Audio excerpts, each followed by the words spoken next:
There is a wall in Lebanon that has been quietly humiliating engineers for over a century. Not in a spectacular or dramatic way, not through any single confrontation or definitive test, but through the patient accumulation of measurements and calculations and experimental attempts that each arrive at the same uncomfortable conclusion. What stands at Baalbek in the Bekaa Valley of northeastern Lebanon should not be there. Not in the sense that its existence violates physical law, because the stones are demonstrably present and the laws of physics have not been suspended in their vicinity, but in the sense that the gap between what we know about the tools, methods, and capabilities of the ancient world and what those three enormous blocks of limestone required in order to be where they are has never been satisfactorily closed by any explanation that does not require us to assume capabilities we have no record of and cannot demonstrate. The three stones at the center of this mystery are called the trilithon. Each one measures approximately 60 feet long, 14 feet high, and 12 feet thick. Each one weighs in the neighborhood of 900 metric tons. To translate that weight into terms that allow the mind to actually engage with it rather than simply registering a large number and moving on, consider that a single trilithon block outweighs the largest stones at Stonehenge by a factor of approximately 36. It outweighs the largest blocks used in the construction of the Great Pyramid of Giza by a factor of roughly 10. It weighs more than a fully loaded commercial jumbo jet. Not the aircraft itself, the aircraft with its full fuel load and maximum passenger and cargo capacity. One stone. And there are three of them, set side by side in a retaining wall, fitted against each other with joints so tight that no sheet of paper, no coin, no knife blade can be inserted into the seam between them. They were not placed on the ground. They were lifted. The trilithon rests on a course of earlier stonework, and its base sits approximately 30 feet above the surrounding terrain. Something raised 900 tons of solid limestone 30 feet into the air, and set it down with sufficient precision that the resulting joint is tighter than most modern bricklaying. Then it did this 3 times in succession. Whatever accomplished that task left no reliable written record of how it was done, no surviving physical evidence of the apparatus it used, and no equivalent achievement anywhere else in the world that would allow us to understand the method by studying a parallel example. Baalbek itself is a place of considerable antiquity that has accumulated layers of human purpose across thousands of years. The site sits at approximately 3,000 feet above sea level in the northeastern corner of Lebanon, roughly 60 miles from Beirut in the broad fertile expanse of the Bekaa Valley. The combination of elevated ground, agricultural richness, and geographical positioning at the intersection of trade and movement routes made this place significant to successive cultures across a span of time that stretches back into prehistory. Archaeological investigation has documented evidence of human occupation on this hill reaching back approximately 11,000 years, making it one of the more deeply inhabited sites in a region that is itself among the oldest continuously settled areas of the world. The most visible layer of construction at the site is Roman. The Temple of Jupiter, built during the imperial period, was one of the largest religious structures in the entire Roman world, an architectural statement of tremendous ambition designed to communicate the reach and confidence of Rome to a distant eastern frontier. The Romans were among the most accomplished builders in human history. Their engineering achievements, the aqueducts and roads and domed structures and harbor works that survive across 3 continents, represent a tradition of practical genius that continues to attract study and admiration. At Baalbek, they brought that tradition to bear on a site that already carried the accumulated sanctity of a place people had considered worthy of worship for thousands of years before the first Roman soldier arrived in the Bekaa Valley. But the Romans did not build on bare rock. They built on a platform. And that platform, the megalithic foundation upon which the Temple of Jupiter was constructed, is where the mystery lives. The platform predates the Roman construction above it, and the trilithon forms part of the retaining wall that defines and supports that platform. The question of who built the platform and when has never been answered with the confidence that the archaeological investigation of Roman and pre-Roman sites in the Mediterranean world usually produces, and the gap between what we know and what the stones require has been generating argument among engineers, archaeologists, and historians for as long as the modern world has been paying close attention to what is standing in the Bekaa Valley. Stand at the base of the trilithon wall and look upward, and the first thing that strikes most observers is the difference in character between what sits below and what sits above. The megalithic foundation, the trilithon and the enormous courses of stone that carry it, has a quality that is distinct from the Roman work that rests on top of it. The lower stones are massive and smoothly faced, fitted with the extraordinary tightness that has become the site's most discussed technical feature, bearing a character that feels, to observers across a wide range of backgrounds and expertise, like it belongs to a different tradition than the architecture above it. The Roman masonry, impressive as it is, has the recognizable qualities of Roman construction. Blocks that, while substantial, are within the range of what we know Roman engineering could manage. Joints that are tight by ordinary standards but not by the standards of what lies below. Mortar, which appears in the upper courses and is absent from the megalithic foundation. The visible shift as your eye moves from lower to upper is abrupt enough that visitors who arrive knowing nothing of the scholarly debate frequently notice it before they are told what to look for. The mainstream archaeological position attributes the trilithon and the megalithic platform to the Roman construction program at the site, placing its creation in the late 1st century before the Common Era or the early centuries of the Common Era.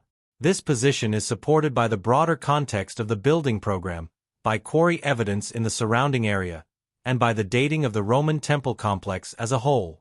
It is the responsible scholarly default, grounded in the evidence that archaeological method actually produces and resistant to speculation that outstrips the data. It must be stated clearly and taken seriously because the alternative is a conversation that has no anchor.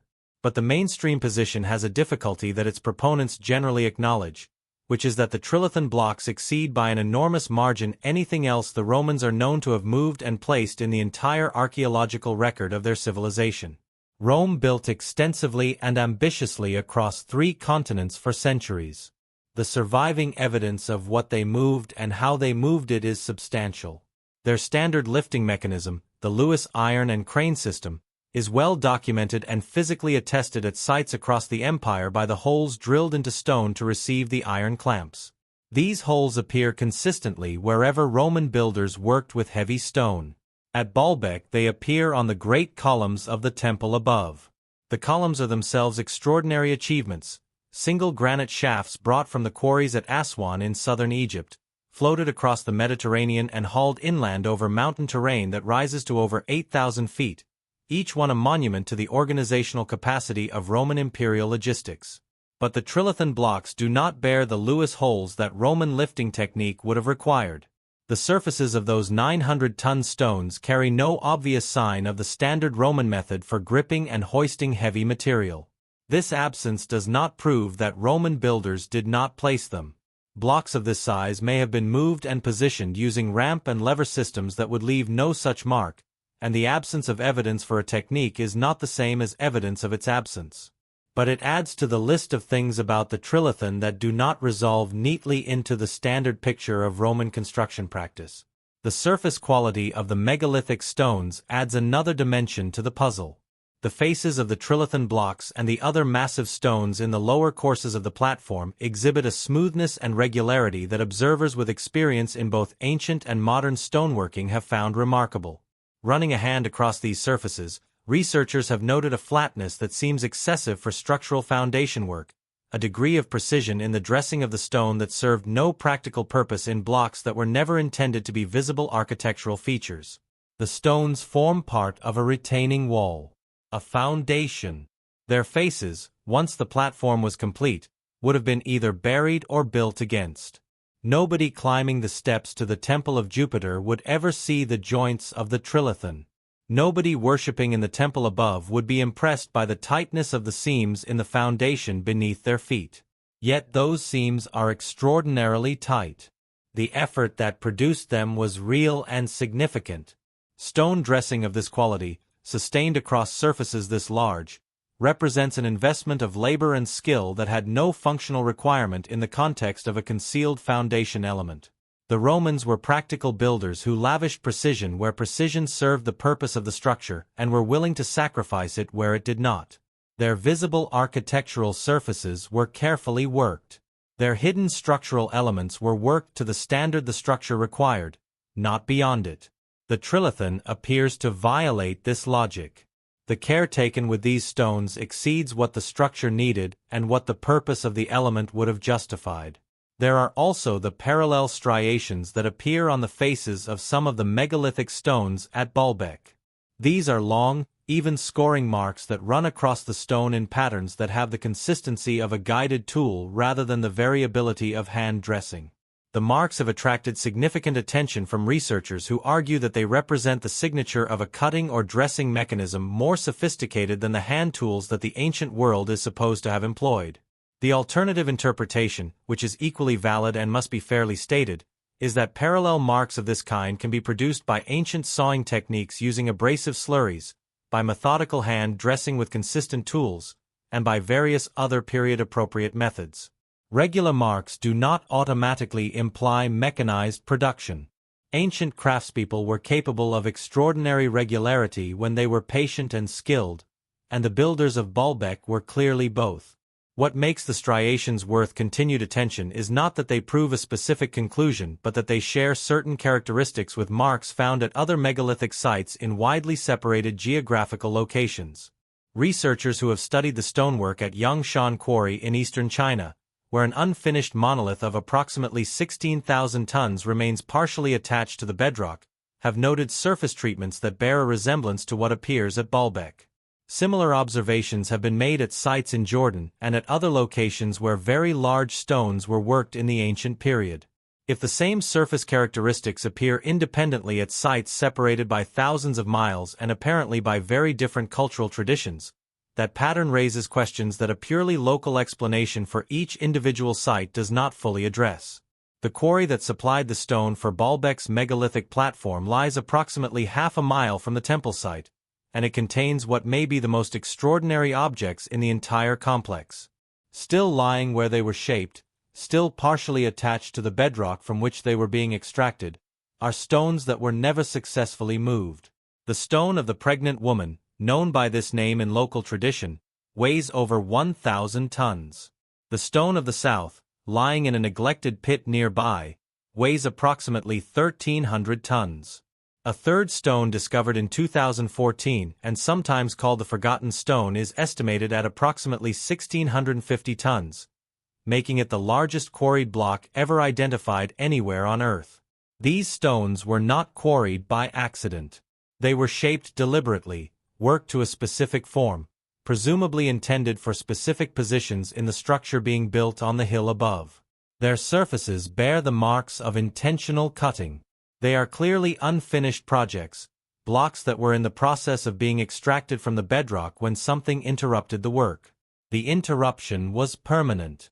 These stones have remained in the quarry, separated from their intended destination by approximately half a mile of uneven terrain, for the entire period of recorded human activity at the site. No ancient source describes plans for them. No road, ramp, or causeway connecting the quarry to the temple platform has been identified in the archaeological record. They simply lie in the quarry, enormous and unexplained, monuments to an intention that was never completed. The question their presence raises is fundamental. If moving 900 tons from this quarry to the platform was challenging enough to defy comprehensive explanation, what was the plan for 1,300 tons? For 1,650 tons?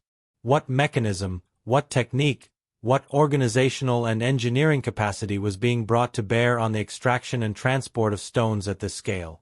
And why, if the answer is Roman construction methods, does the Roman record contain no description of the attempt? The Roman silence on the specifics of the trilithon's construction is a genuine puzzle, though it must be handled carefully. The Romans documented their engineering achievements extensively, and much of that documentation has been lost over the intervening centuries. The absence of a specific account of how the trilithon was placed cannot be taken as proof that no such account existed. But the Romans were also proud of their accomplishments and had strong institutional incentives to record them. The engineering of the Temple of Jupiter complex was a project of enormous scale and ambition, and the Roman administrative apparatus that oversaw construction projects of this kind generated documentation. Some of that documentation survives from other comparable projects. The silence at Baalbek is not total, but it is significant in the specific area where explanation would be most valuable. What the evidence at Baalbek ultimately presents, when examined honestly and completely, is a set of genuine anomalies that resist compression into any single explanatory framework. The weight of the trilithon blocks exceeds anything else in the documented Roman building program by an enormous margin. The precision of their fitting exceeds what their structural function required. The absence of standard Roman lifting signatures on their surfaces is unexplained. The unfinished stones in the quarry suggest an even more ambitious program that was never realized. The lack of a documented hauling route between quarry and platform remains unresolved. The difference in character between the megalithic foundation and the Roman construction above it is visible to casual observation. Each of these anomalies has a potential mainstream explanation. None of those explanations is entirely satisfactory. And the combination of all of them together, the cumulative weight of things that do not resolve cleanly, produces something that is more than the sum of its individual parts. The honest position, which requires resisting both the comfortable certainty of the mainstream account and the dramatic overclaiming of alternative theories, is that Baalbek represents a genuine gap in our understanding of ancient engineering capability. The stones are there. The precision is real. The weight is documented. The silences in the record are actual silences. What produced the trilithon, and how, and when, and at what cost of human effort and organizational genius, remains a question to which no existing framework has yet provided an answer that fully accounts for everything the stones themselves show. What Baalbek does, for the engineers and the archaeologists and the ordinary curious visitors who stand at the base of that wall and look up at 900 tons of stone hanging 30 feet above them, is force a confrontation with the limits of what we know about human capability in the ancient world. The ancient world was more sophisticated, more organized, and more technically capable than popular imagination tends to assume. The people who built Baalbek, whoever they were and whenever they worked, were doing something extraordinary. The extraordinary thing is documented in stone.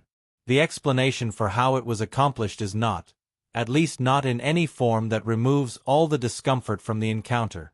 That is not a comfortable conclusion, and it is not a satisfying one. But it is the honest one. The trilithon sits in the Baalbek Valley, joint to impossible joint, and waits for someone to account for it completely. In more than a century of serious investigation, nobody has. The stones are patient. They have been waiting this long already. Here are 2 additional paragraphs to extend and close the script. There is one final detail about Baalbek that deserves attention before any honest account of the site can be considered complete, and it is a detail that tends to get lost in the understandable focus on the trilithon's weight and the precision of its joints. The site was considered sacred long before anyone moved a single one of those colossal blocks. The hill on which the temple complex stands was a place of religious significance to the Phoenicians, who worshipped the god Baal here and gave the location the name that eventually became Baalbek itself. Before the Phoenicians, there were others whose names and practices have not survived in any recoverable form but whose presence is attested in the archaeological layers that excavation has exposed beneath the historical levels. Something about this specific piece of ground, this particular elevation in this particular valley, drew successive cultures across enormous spans of time to regard it as worthy of the most serious acts of devotion and construction that their civilizations could produce. The Romans did not choose Baalbek arbitrarily when they decided to build one of the largest temples in their empire. They were adding themselves to a tradition of sacred investment in this place that already stretched back thousands of years. That continuity of sacred purpose across radically different cultures and radically different conceptions of the divine suggests that whatever the builders of the megalithic platform understood about this location, whatever quality of the place justified the expenditure of effort that the trilithon represents, it was something that human beings across many centuries and many cultural frameworks independently recognized and responded to. That recognition is itself a kind of evidence, not of engineering capability, but of something else, something about why certain places accumulate the most extraordinary efforts a civilization can make, and why Baalbek kept drawing people back to build bigger and more ambitiously than anything that had come before. The mystery of Baalbek is ultimately not a mystery about stones. The stones are the evidence, but the question they ask is about human beings, about what we are capable of when we commit completely to something we believe matters absolutely, and about how much of that capacity has been lost, forgotten, or simply left undocumented in the gaps between the civilizations that the historical record has chosen to remember. Every generation that has stood before the trilithon and attempted to account for it has eventually arrived at the same threshold, the point where the available explanations run out and the stone continues to sit there, patient and exact, in its 30-foot elevation above the valley floor, its joints still too tight for a blade, its origins still unconfirmed, its builders still unnamed with any certainty that fully satisfies the questions the structure itself demands. That threshold is not a failure of archaeology or of engineering analysis. It is simply where honest inquiry reaches the edge of what current knowledge can support. Beyond that edge, the stones continue. The quarry holds its unfinished giants. The valley spreads out below in its ancient fertility. And the question that has been asked for more than a century remains, with the same weight and the same urgency, exactly where the stones left it.